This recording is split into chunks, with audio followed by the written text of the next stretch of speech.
Are you serious? Are you serious? Information is starting to trickle out from the G8 summit. And folks, it's not good. The war in Syria is getting ready to really now ramp up. Get a cup of coffee, calm down, start to take a look at this situation that's involving in Syria and why Bible prophecy is coming to pass in Isaiah 17 verse 1 and Jeremiah chapter 49 verses 23 through 27. Here's what's going on. Stephen of Oklahoma, good reporting. The first European and NATO heavy arms for the Syrian rebels are arriving. NATO and a number of European governments, most significantly the United Kingdom and David Cameron, have started airlifting heavy weapons to the Syrian rebels. And listen, I think he started this right after his meeting with Putin. He's standing there saying, we're trying to figure out a way to have peace. Putin's like, look, we don't want to, you better not be, there's no peace. Putin basically said, there's no peace. You guys are arming radical Islamic Muslims, these rebels. They'll eat people's intestines. They're eating they're cannibals.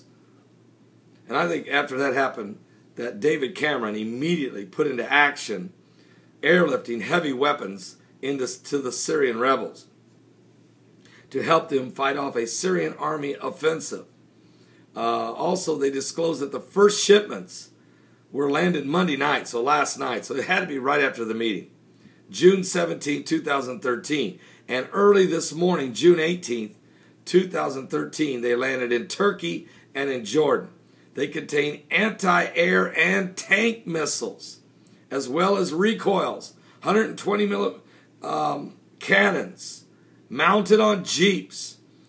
From there, they are transferred to rebel forces in southern Syria.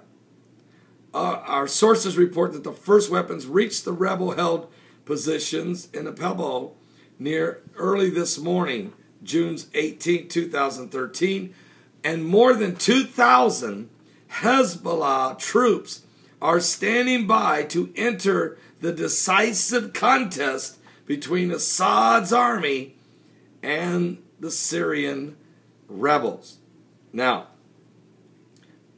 Syrian President Assad yesterday said that he cautioned Europe it would pay the price for delivering the arms to the rebel forces in Syria. In an interview with the Frankfurter, Assad said these words, quote, if the Europeans deliver weapons, the backyard of Europe will become terrorist ground. What?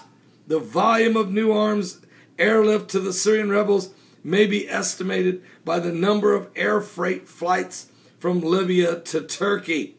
27 aircraft landings were counted in the last few days, according to our intelligence sources. This major Western policy reversal on the arming of the Syrian opposition, combined with Obama administration's decision last week to provide the rebels with military aid, was graphically registered in the gloom, the doom, the expression, if you will, of the meeting between President Barack Obama and Russian President Vladimir Putin at their meeting yesterday, June the 17th, 2013, on the first day of the G8 summit in Northern Ireland.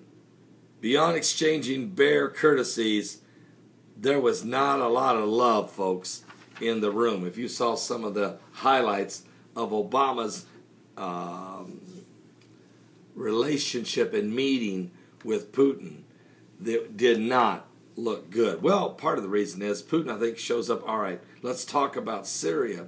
When he gets there, he finds out that David Cameron and the United Kingdom have already shipped a ton of missiles that can destroy tanks, heavy artillery already being dropped as they spoke into the rebels. And then Obama steps in and says, look, there's nothing to talk about. Assad's got to go. We're moving forward. And I think now you're going to get a response from Putin. Matter of fact, this morning, Troy, North Carolina, got this to me as Russian President Putin has spoken. Russia, a veto-wielding member of the UN Security Council, will not permit this no-fly zone to be imposed over Syria. Foreign Ministry spokesman Alexander said on Monday, quote, I think we fundamentally will not allow this scenario. He told a news briefing, adding that calls for a no-fly zone show disrespect for international law. Now, the spokesperson for Russia spoke before planned talks between President Vladimir Putin and U.S. President Barack Obama were on the sidelines of the G8 summit in Northern Ireland, which were expected to focus on the conflict in Syria that has killed at least 93,000 people. We know it's way more than that. Russia and the United States are trying to bring representatives of the Syrian President Assad and his foes to the negotiating table. But Moscow has criticized that the U.S. plans to arm the rebel forces and to consider imposing a no-fly zone.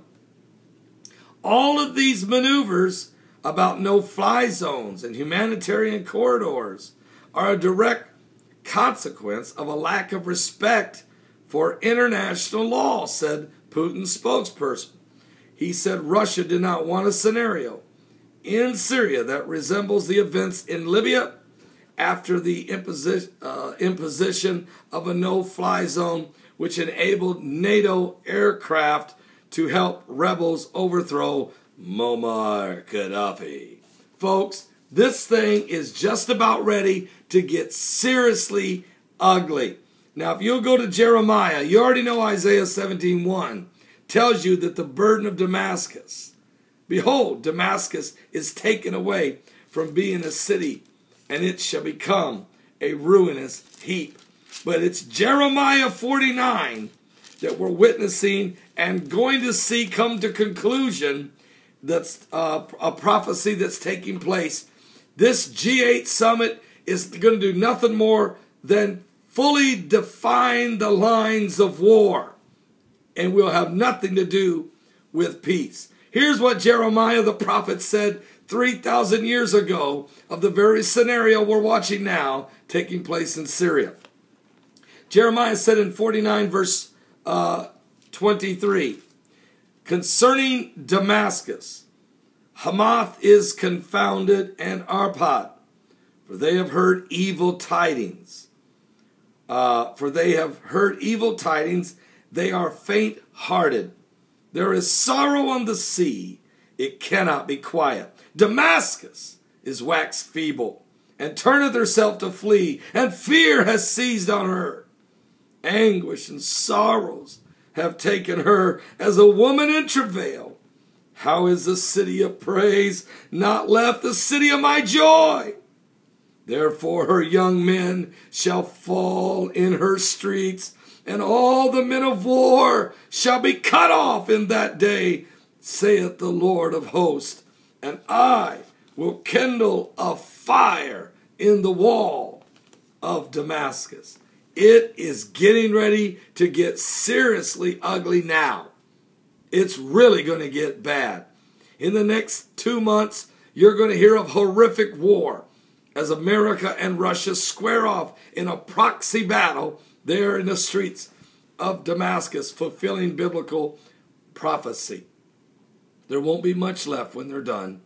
Just devastation, misery, and mayhem, madness and murder as the Muslim Brotherhood will get in position to capture the nation of Syria and completely surround Jerusalem and Israel, as prophesied in David's writings in Psalms chapter 83. I'm Pastor Paul Begley. Please give your life to Jesus Christ. We are living in the apocalyptic hour now.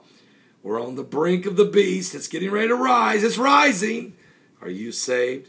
Give your life to Jesus Christ. It's going to be a powerful, powerful time to get saved. God bless.